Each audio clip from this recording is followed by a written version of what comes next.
అయ్యయ్యో! కూరగాయలేమీ లేవే వంటెలాగా ఇప్పుడు? ఒక ఉల్లిపాయ, టొమాటో మాత్రమే ఉందే ఎలాగా? ఉల్లిపాయ, టొమాటో చాలులే సీమ స్పెషల్ ఒట్టిమిరపకాయ కూర చేసుకోవడానికి. చిన్న నిమ్మకాయ సైజు చింతపండు తీసి ముందుగా నానబెట్టుకుందాం.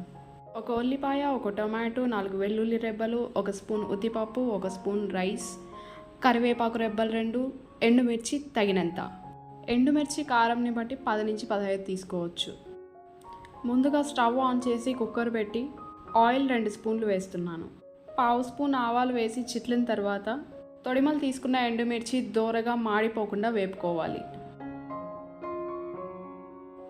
ఎండుమిర్చి మంచి స్మెల్ వచ్చే వరకు లో ఫ్లేమ్లో వేయించిన తర్వాత ఉద్దిపప్పు, రైస్ యాడ్ చేసుకుని వేపాలి.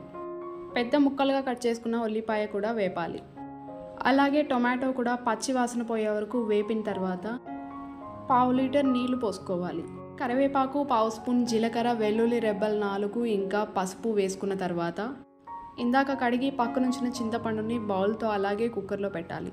6 నుంచి 7 విజిల్స్ వచ్చిన తర్వాత అన్నీ చక్కగా బాయిల్ అవుతాయి. ఉడికించేటప్పుడు మాత్రం ఉప్పు అస్సలు వేయకండి.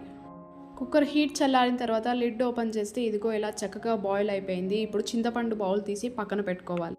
కుక్కర్లో వాటర్ వేరే బౌల్లోకి తీసుకుని పక్క నుంచి పప్పు గుత్తితో మెత్తగా మెదుపుకోవాలి.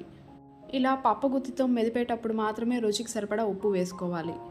ఉప్పు, కారంకి తగినంత చింతపండు కూడా వేసి మెదుపుకోవాలి.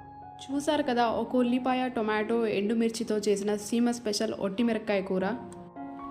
ఎండుమిరపకాయ కూర, మునగాకు వేపుడు ఇంకా రాగి సంగటి. సీమ స్పెషల్ సూపర్ హిట్ కాంబో ఇది. Don't forget to subscribe to Srivi foods. Thanks for watching.